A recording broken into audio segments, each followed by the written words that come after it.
이 네 분 중에 같이 근무한 분은 이병호 원장 같이 근무를 했고요. 예, 그렇죠. 그다음에 그 이병기 원장도 차장 때 같이 근무를 했고요. 아, 그렇습니까? 예, 예. 그 남재준 원장도 제가 원장 재임 중에 제가 국정원 자문위원으로 또 이제 활동을 해서 비교적 가까이서 뵀던 분들입니다. 이분들은 어떤 분들입니까? 이분들은 정말로 정말로 애국자고, 예. 정말로 아주 깨끗하고, 그렇죠. 정말로 이게 정말 아주 충직한 이런 공복들입니다. 예. 그래서 저희가 이 국정원장 이렇게 사면 등을 발기를 할 적에 예. 이틀 만에 264명의 발기위원들이 참여를 하고 있습니다.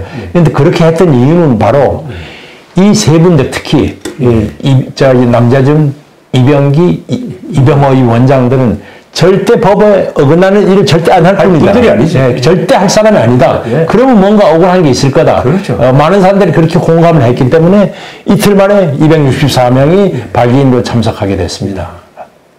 저는 원세훈 원장 포함해서 이 네 분들을 잘 알거든요. 아, 그렇습니까? 잘 아는데, 원세훈 원장이 매일 2013년 박근혜 정부 때 구속됐잖아요. 예. 구속됐다가 나왔다가 또 법정 구속되고 예. 뭐 하는 걸 대표를 했는데, 이 원세훈 국정원장이 취임한 게 바로 광우병 난동 직후였거든요. 네, 그렇습니다. 그러니까 이명박 정부가 이 좌파들한테 한번 당해보고 나서 이거 좌파 종북 세력에 대해서 적극적으로 대응하겠다. 네, 그 임무를 원세훈 원장한테 준 거예요. 네.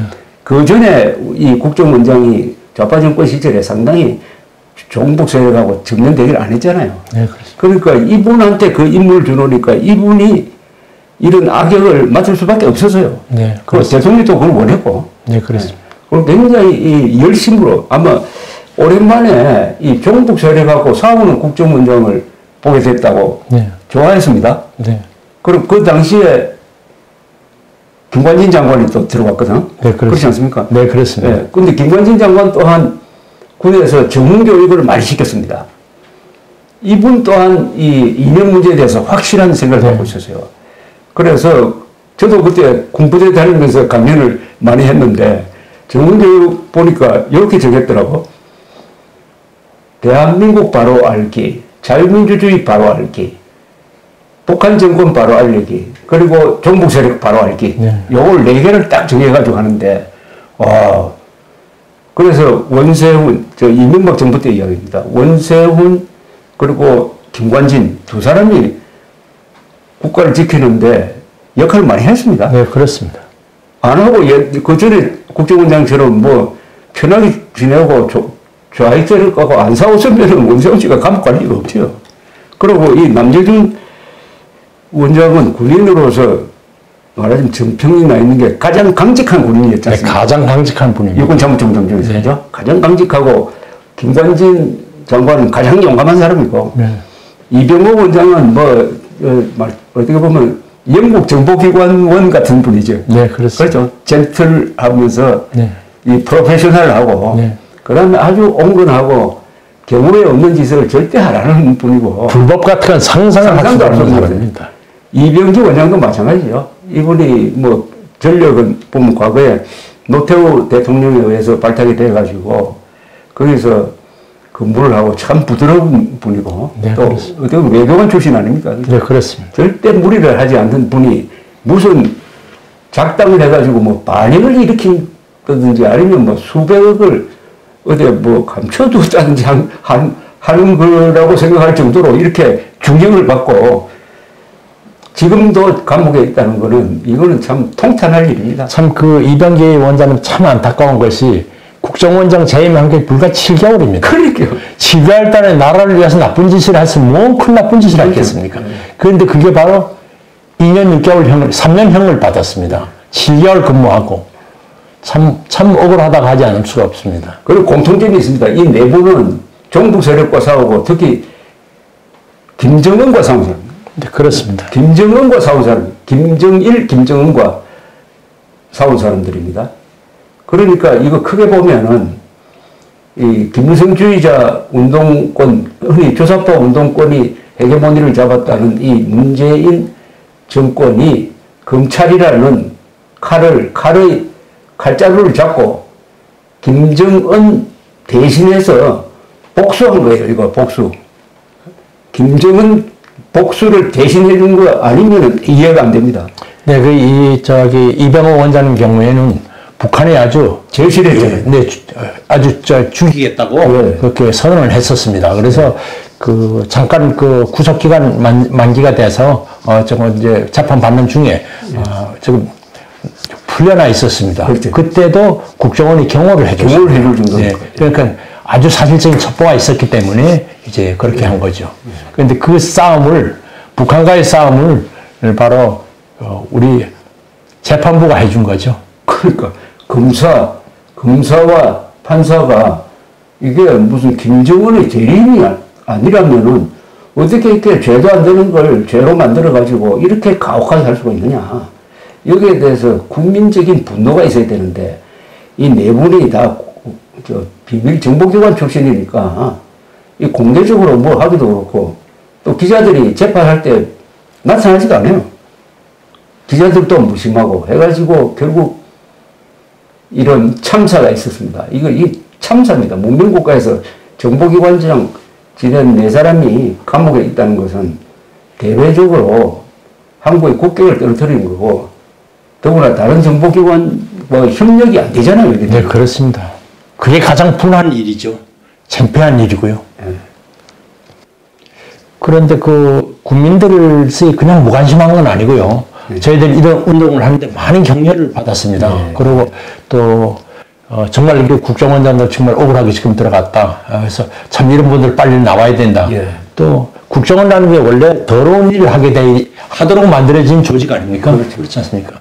법을 위반하도록, 그러니까 국제법을 위반하도록 만들어진 조직이기 때문에 여러 가지 많이 하지 않습니까? 절취를 하거나, 유인을 하거나, 기만하고, 흑색선전하고, 암살하고, 테러하고. 그렇죠. 이런 더러운 일을 하도록 만들어진 기관이거든요. 그런데 이런 기관의 요원들이 자부심을 갖고 또 사명감을 갖고 이렇게 열심히 헌신하기 위한 역할을 인정해주고 또 이렇게 명예를 존중해 줘야 그렇죠. 되는 거 아닙니까? 그런데 원장 네 사람을 그냥 되지 않는 그런 제목으로 이렇게 감옥에 다 정말 중형을 선고하고 이렇다 그러면 이 직원들이 어떻게 사명감을 가지고 일을 할 수 있겠습니까? 이 국정원장들이 깨끗하지 않고 안 하고 누가 돈 받았다면 그거 가지고 처벌했을 겁니다. 네, 그렇죠. 근데 그게 안 나왔다는 이야기죠. 네, 하나도 안 나왔다는 이렇게 철저하게 조사를 해도 그 부분이 안 나왔다는 것은 이분들이 얼마나 깨끗한 사람이었느냐 하는 것을 알 수가 있는 거죠.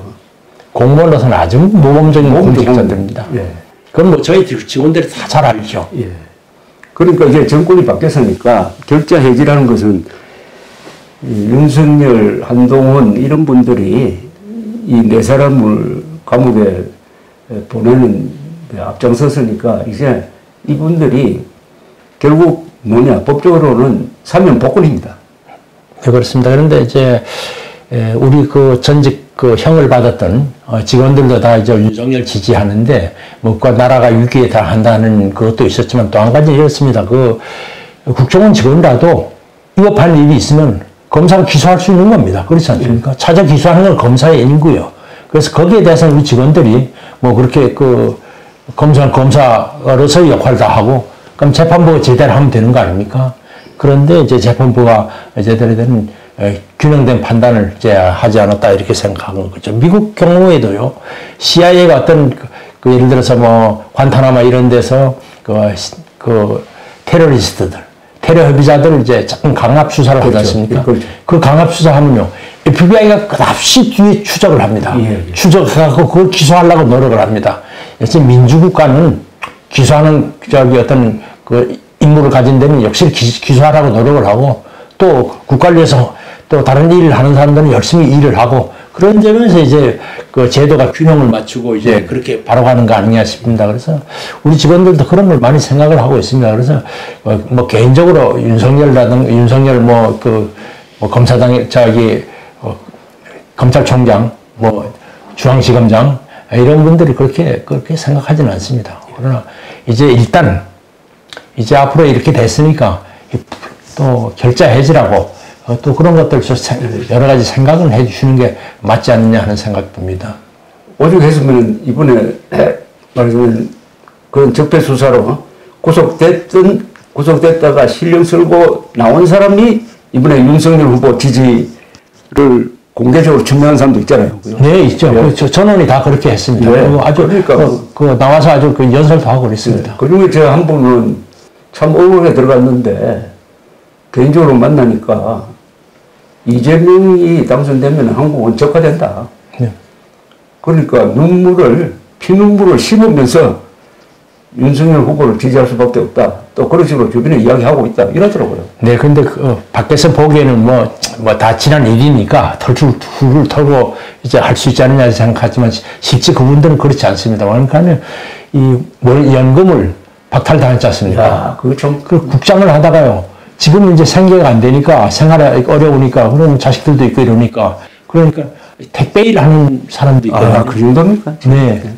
그러고 그 다음에 이제 오랫동안 오고 이제 치르는 동안에 부인들 또 해서 병을 얻어서 그 한 사람 그런 사람 많고 지금 어떤 사람은 또 거의 정신분열 상태에 와 있어서 산사에 가서 수양하고 있는 사람도 있고요. 그렇습니다. 그런데 그게 간단히 하지 않습니다. 그러나 아마 그분들은 나라를 위해서 그렇죠. 그래서 이제 윤석열 지지를 한 거죠. 그러나 우리가 밖에서 생각하듯이 그렇게 훌훌 돌 수 있는 건 아니죠. 네. 참 쓰라린 일생을 다 망친 거 아닙니까? 그렇죠. 국가를 위해서 헌신하다가. 민해도. 네. 더구나 이 국정원 그 앞이 이제 안기부, 정보부 이름이 자주 바뀌는데 이 부서에서 근무하시는 분들은 다 우직하고, 그죠? 네. 이 프로고, 그리고 남이 알아주지 않고 오직 애국심으로 버티는 분인데 언론이 알아주지 않는 것은 견딜 수 있지만은 국가가 알아주지 않으면 일을 할 수가 없습니다. 네, 그렇습니다. 그리고 그 국장 이런 사람들이 상당히 중요시하는 것이 명예입니다.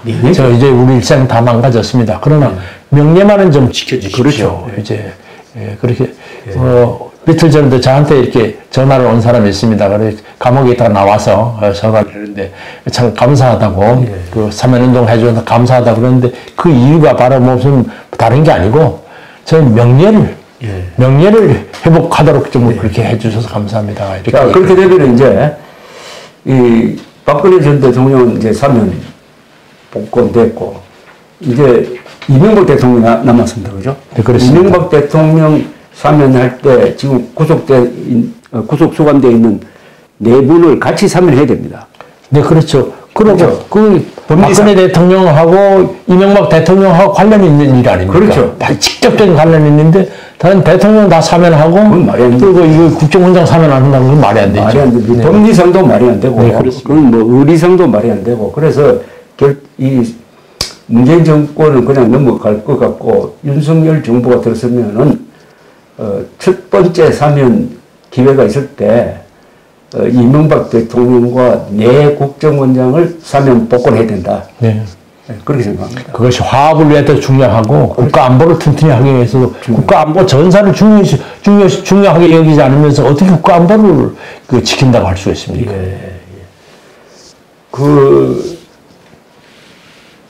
우리나라에서 흔히 모델을 삼고 있는 정보기관이 모사드 아닙니까? 그죠? 네, 그렇습니다. 모사드 아니면은 뭐 CIA는 너무 크고 영국의 MI6, 그건 해외 정보, 대외 정보고, MI5는 방첩, 뭐 이런 데인데, 이런 정보기관은 어떤 원칙에 의해서 운영이 됩니까?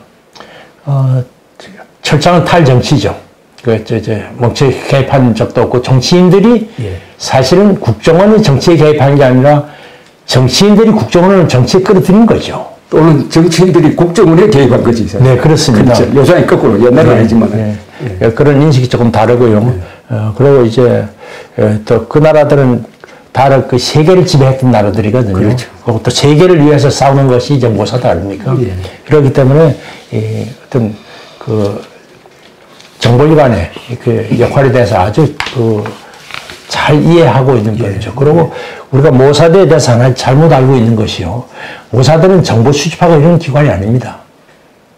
그게 주 업무가 아니고요. 바로 이제 비밀 공작하는 겁니다. 공작입니까? 정보기관에 네 가지 임무가 있거든요. 정보의 수집, 정보의 분석, 예. 그다음 비밀 공작, 그다음에 방첩. 예. 네 가지가 정보기관의 가장 기본적인 임무입니다. 예. 그런데 모사드가 중요하지 않은 것은 비밀 공작입니다. 예. 비밀 공작이라는 건 암살도 하고 테러도 하고 그렇죠. 엔테베 작전 같은 거 하고 그렇죠.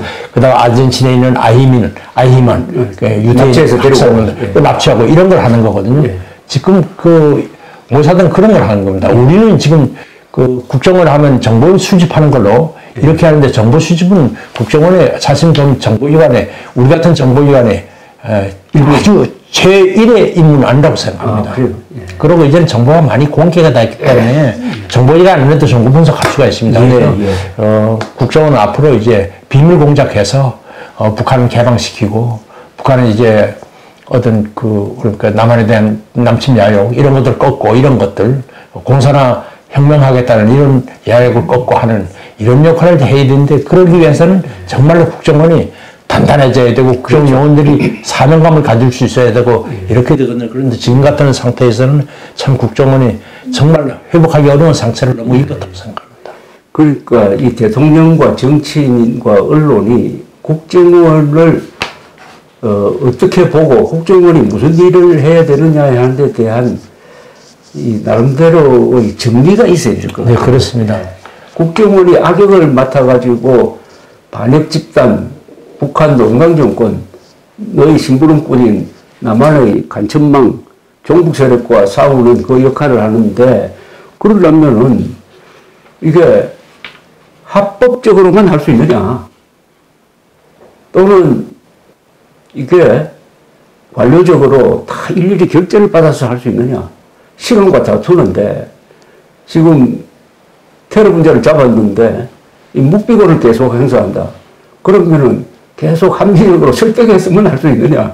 이런 이 정보 세계는 국가 생존과 관계되고 국민 생명과 관계되는 거니까 특수한 영역인데. 네, 그렇습니다. 여기에 대해서 평상시의 잣대를 들이대가지고 잘못했다, 법 위반이다 이렇게 할 수 있느냐 이거 아닙니까, 그죠? 네, 그렇습니다. 뭐 정보기관 나도 법을 엄격하게 지키는 것이 맞습니다. 맞는데 문제는 이제 합법이다 비합법이다 경계선에 있는 그렇죠. 일들 이런 것들을 판단을 할 적에 이제 조금 국가 안보 현실이라든가 이런 것들을 이제 참작을 해줘야 되고 또한 국정원이 해외에서 하는 일들은 국내에서는 불법 활동을 해서는 전혀 안 되지만 해외에서 불법 활동하지 않고 정보 활동을 할 수가 있는 게 아니거든요. 그렇죠. 그런데 우리 그 헌법에도 있지 않습니까? 국제법, 일반적인 규칙 이런 것도 국내법과 동일한 효력을 갖는다고 그러지 않습니까? 그러니까 정보기관이라는 것은 생리적으로 비합법적인 활동, 불법 활동을 하기 위해서 만들어 놓은 기관이고 세계 정보기관이 존재하고 정보기관까지 협조를 하고 있다는 것은 바로 세계 이 국제정치 현실 속에서는 정보기관이 어느 나라는 반드시 필요하다 이렇게 생각한 거거든요. 근데 그걸 갖고 합법에 너무 잣대로 엄격한 잣대로 이렇게 제한을 한다 그러면 역할을 하기가 매우 어렵습니다. 다만 국내 정보기관이 국내 정치에 또는 국내 선거에 적극적으로 개입하는 건 안 되죠. 네, 그럼요. 절대 안 되죠. 그거는 절대로 안 되고 또 그렇게 이미 하지 않습니다. 지금은. 지금 이제 하라고 해도 할 사람도 없어요. 할 사람도 없어요. 네. 그런데 불가피하게 아까 저 댓글을 설명했는데 이 북한 편을 드는 정치인을 비판하면 죄가 된다. 이건 말이 아니거든요. 네, 그렇습니다.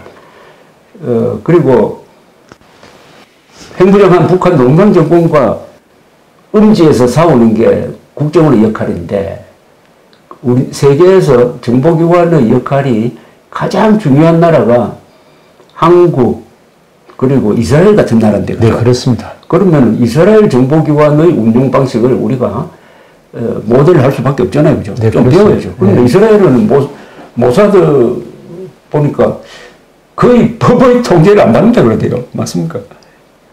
네, 이제 국제적인 활동할 적에 이제 그렇게 하죠. 그렇게 하지 않고는 비밀 공작을 할 수가 없지 않습니까? 그렇죠. 그런데 우리 경우에는요, 지금 앞으로 이제 좌파 세력들, 종북 세력들이 상당히 이제 발호를 하는데, 그것들이 이제 그 사람들이 활동하는 걸 끝에 사건이 난 후에 그걸 알게 되면 뭐 합니까? 그렇죠. 사전에 방지하기 위한 그 사람들이 동향이 어떻게 되고 그 조직이 어떻게 확산돼야 되고 그 사람들이 만나는 사람들이 뭐고 이런 걸 파악을 해야 되거든요. 그런데 우리 그 또 간부 중에 한 사람은 그러니까 아주 저기 대법원에서 그 반국가 단체로 예. 그렇게 판결난 단체입니다. 예, 예. 그 단체의 간부들 예. 이런 사람들의 동향을 파악을 했습니다. 그렇죠. 당연히 해이죠. 당연히 해이죠. 그런데 그걸 갖고 비밀 사찰을 하고 그 다 결제 다 받고 한 일이거든요. 그런데 비밀 사찰을 하고 그래서 그 사람들 7개월형 받았습니다. 제가 취재를 해서 정확하게 아는 것 중에 하나가 원세훈 원장 시절에 미국에서 첩보가 들어오기를 김대중 비자금이 미국에 13억 5천만 달러가 있고 그 중에 1억 달러가 어떻게 해가지고 북한에 들어가려고 한다 하는 정보를 입수를 해가지고 국정원에서 팀을 만들어서 약 2년여 걸쳐서 추적을 했는데 그게 이번에 말하는 적폐수사에 넘어간 거 아닙니까? 네, 불법 사찰. 그런데 제가 그 재판하는 데 한번 갔습니다. 이 재판장이 이 13억 5천만 달러가 실제 있느냐 없느냐에 대해서는 자기는 관심이 없다는 거예요. 재판장이. 그럼 뭐에 대해서 관심이 있느냐? 그걸 추적하는데 국정원 예산을 썼는데 이게 격리 규정에 위반되느냐 안 되느냐 이것만 보겠다는 겁니다. 아니 세상에 13억 5천만 달러라는 그 정보가 그 미국 FBI도 신경을 쓰는 정보고 해가지고 상당히 구체성이 있었는데 그럼 그게 탈세 혐의도 되는데 그것보다는 왜 이거를 조사를 했느냐 그 조사하는 과정에서 뭐 사람을 납치한 것도 아니고 누구를 연행해가지고 잡아 넣은 것도 아닌데 이것까지 해가지고 몇 사람이 그 실형 받았잖아요. 그죠? 네, 그렇습니다. 그리고 제가 알기로는 이제 그게 대북공장 예산을 쓴 거거든요. 예. 대북공장은 반드시 뭐 북한에 대한 한 게 아니라 그게 북한하고 자금이 있는 걸 그런 것도 그 대북공장에서 속하는 거 아닙니까? 예. 그런데 그걸 했다고 해서 그렇게 했고요. 참 웃기는 일이 하나 있는 것이 바로 이제 정보기관은 가장업체라는 걸 운영합니다. 그렇죠. 가장업체 그러니까 사람들을 이제 연락수단도 그렇죠. 연락 거점도 되고요. 그 다음에 또 뭐 이렇게 은신처도 되고요.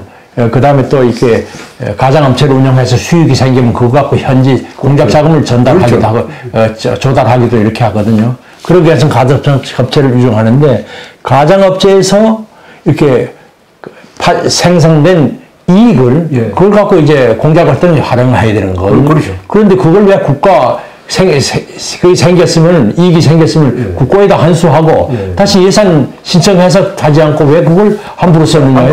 그것마저도 죄가 됐다는 겁니다. 예.